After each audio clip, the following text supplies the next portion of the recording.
So we are going to make a lamp in Blender. First mesh na makagamit dito is UV sphere na magre-represent as bulb. And as you can observe, nag-screencast keys then X-ray at Buford shading dito para mas madali mag-edit ng mesh. In edit mode, ang mga nagamit is extrude, scale, grab para mahulma yung mga object natin. At next object is cylinder para sa shade. Sunod na object naman is cylinder ulit para naman sa tube na magkokonekta sa bulb at sa sunod na mesh. Sumunod na mesh is another UV sphere na para mag-stand as katawan ng lamp natin. Sumunod na mesh is cylinder for the base of the lamp. Ang nalagdag sa pag-edit dito is yung paggawa niya ng panibagong face ng mesh na tinatawag na inset faces. Then extrude hanggang sa makuha yung tamang hulma ng base. And para mas madali mag-edit ng mesh dito, like yung nasa front yung fob ng object, dito ang kailangan gawin ay i-press ang numpad number 1. At para makita yung ibang side, ay i-press nyo naman yung number 1 to 9 sa numpad para makita nyo iba't ibang side ng object. So, i-apply na natin dito yung shade smooth in every mesh na nagamit para yung features ng mesh ay di na masyadong ma-modify yung object's geometry. And nag-apply or nag-add rin ng modifier na solidify sa mesh na shade ng lamp. The next mesh is the plane para sa paglalagyan ng lamp at ginamitan rin ng scale. The last mesh is the cube. Ang gagawin dito is i-delete ng ilang faces ng cube para maging background or backdrop ng ating object. And finishing edit na lang sa mga mesh na hindi kailangan or unnecessary na nide-edit or delete.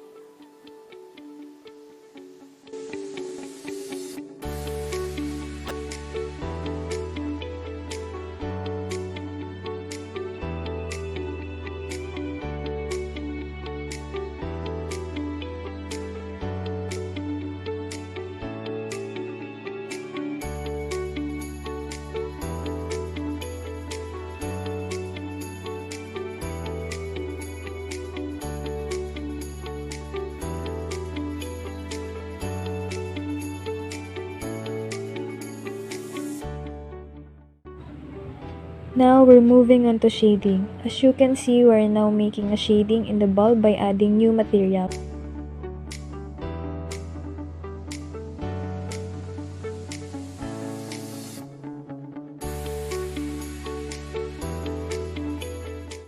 Then we add emission to have a color.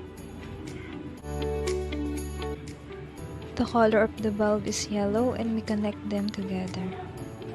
And next is the lamp shade. As you can see in the use node, we connect them all together to have a color.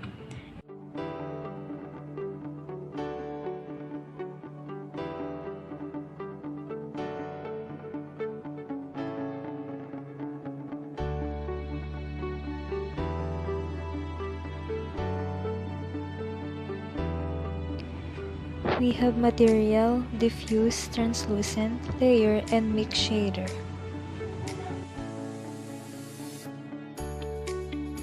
We choose our color and we connect them all together.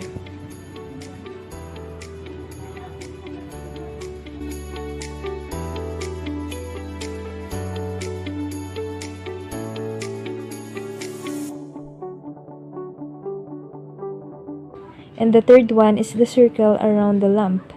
We add again material and translucent.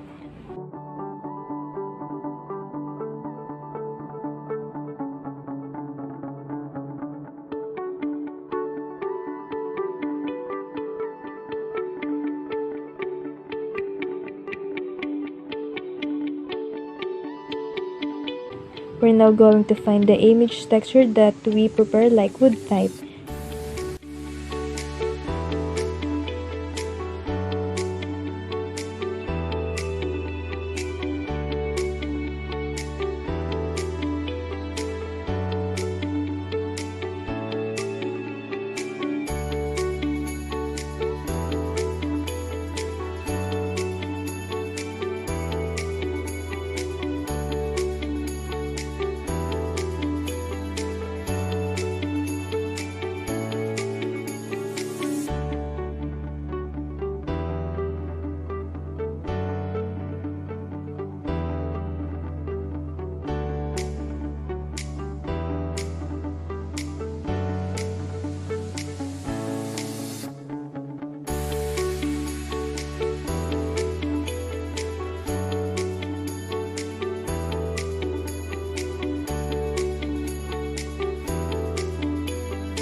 So here's now the result or the output of the lamp. It has now a color and a texture that looks more realistic. So after importing the texture that we want on the body of the lampshade, we are now importing the texture that we want in the foot of the lampshade.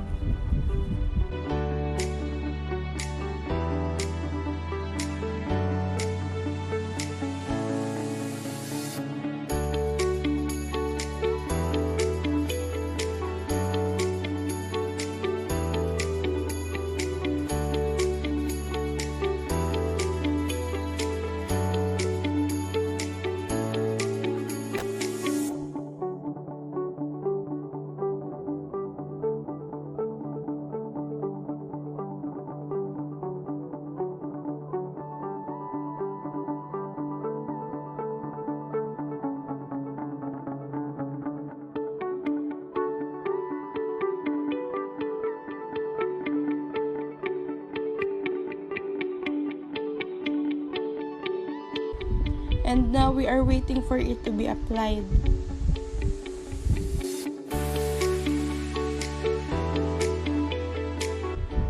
Once it's done, we are going to fix the features that we want.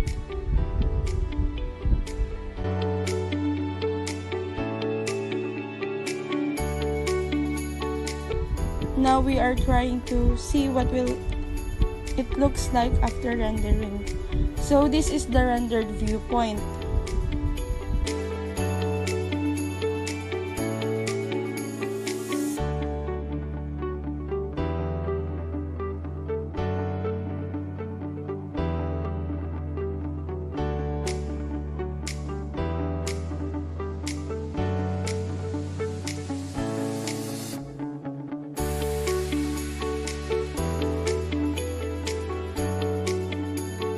So as you can see now in this part, we are exporting what we want to be the texture of the floor. So we decided to make it a wood floor. Now we are connecting the nodes. So as you can see, it is now applied. Next will be the texture of the wall.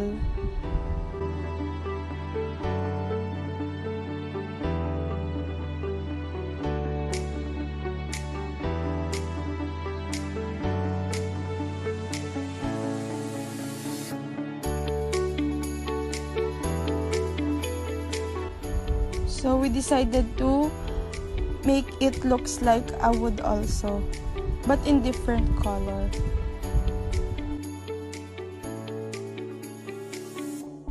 So now it is applied. This is how it looks like. So as you can see, we are checking again what will be it looks like in rendered viewpoint.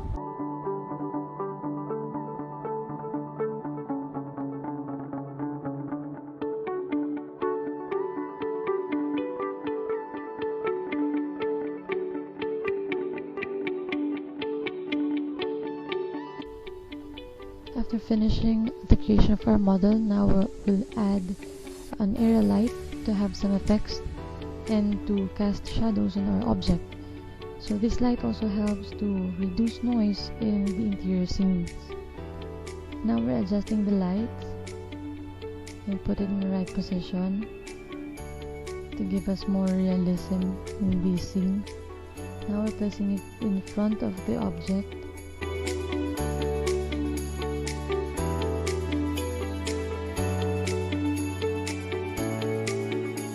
Having some adjustments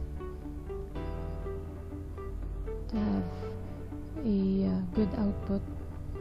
Lighting is a major component in having a good rendered output, rendered image. So now you can see the rendered view. We now have some shadows, but it's still minimal, so we'll have some adjustments again. We just have to find the right position and place for the lights to give us some good results.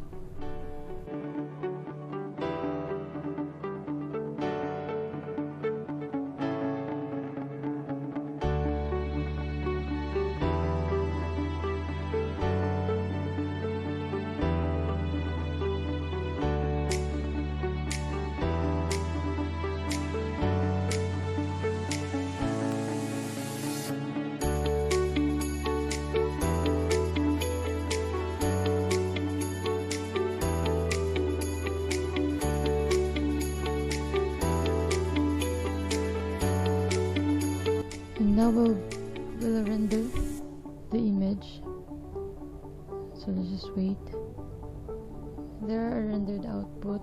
It's the initial rendered output, so we can see some noises in the output. So now we'll save it, and we'll save it for later.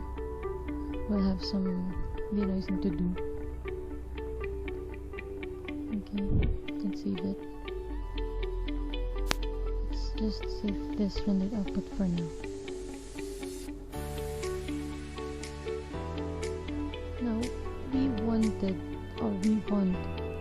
have some smooth rendered image. So now we'll go to compositing panel. This nodes allows you to assemble and enhance the image. So we have the composite node connected to the denoise to have some smooth image. So the texture we added is the render result earlier. So let's try to render it again. Let's see what we will have.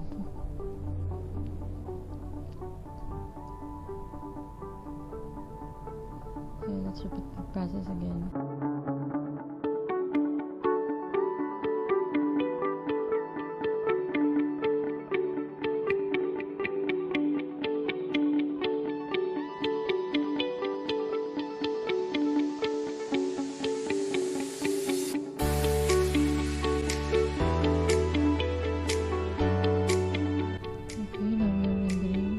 The rendered output,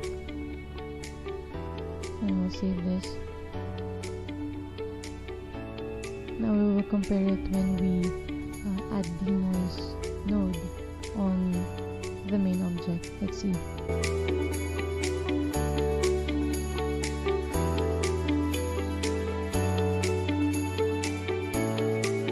So we're adding the denoise node to remove the noise and to have some smooth rendered image. Let's see that we've reduced the noise in the image.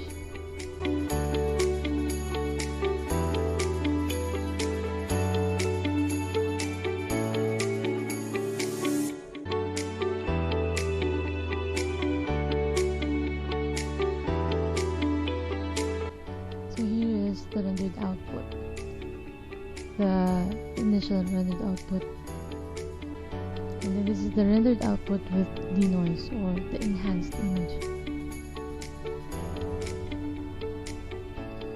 That's all.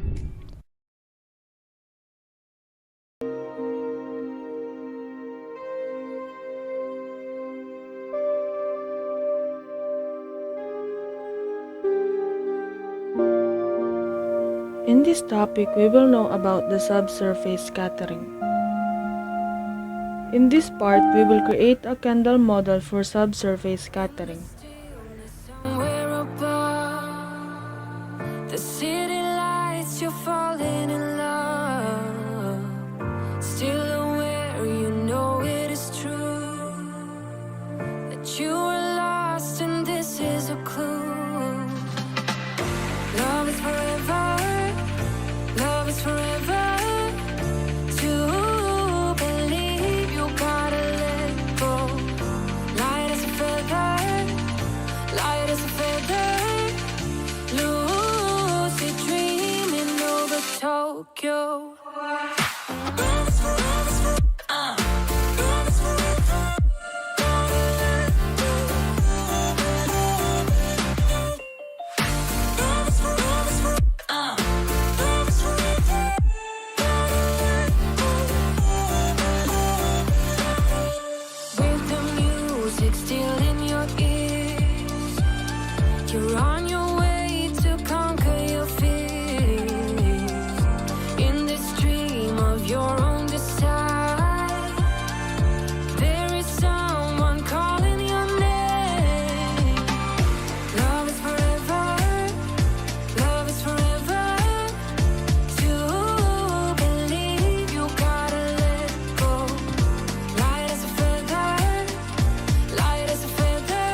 Now, we adjust the light according to the scene.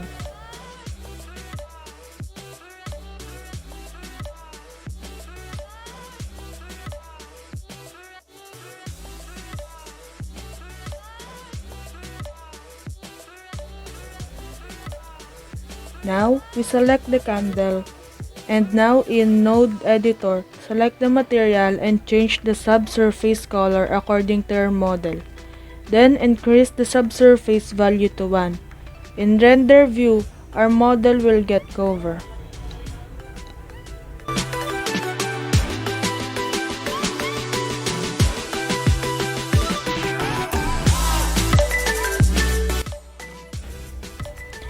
Now adjust the rest of the material according to model.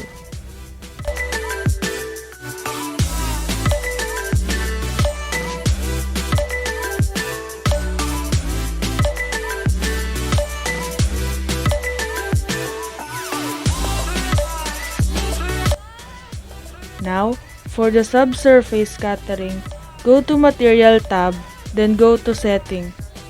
And enable the subsurface translucent and also enable the screen space reflections from Scene tab. Now, we will get more subsurface scattering in our model.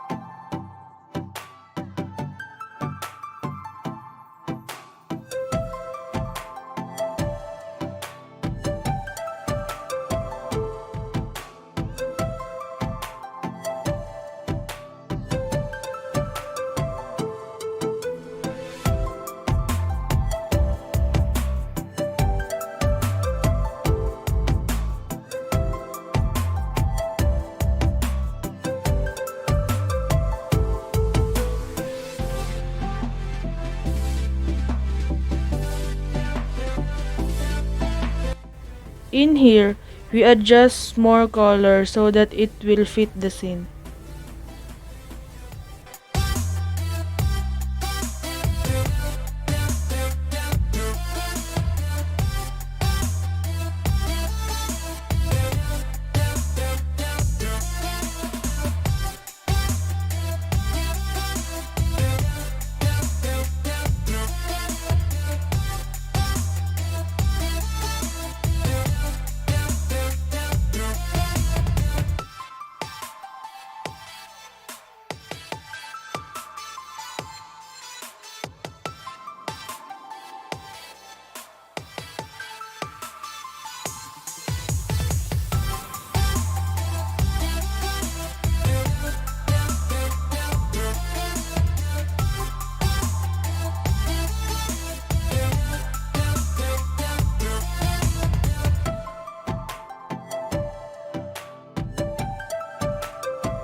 And now the rendered output will be like this.